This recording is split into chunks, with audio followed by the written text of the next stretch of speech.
Hello everyone. Let us see how to choose an operation in Ideastatica and how easily we can change from one type to the other type. This model is an already included operation.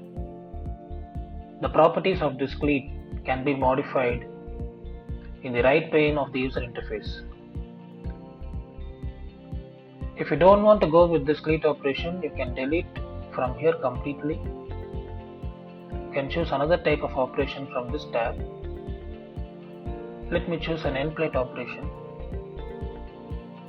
It gets accumulated very easily according to the size of the beam.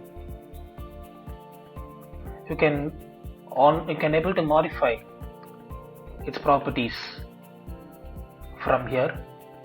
The well size, the bolt arrangement can be modified here.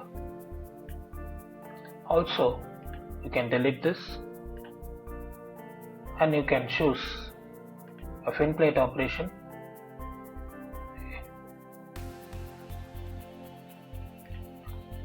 You can modify the length of the fin plate.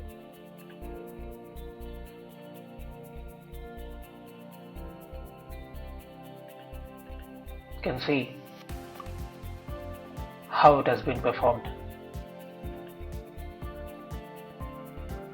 Please do reach us to explore more features in Ideastatica.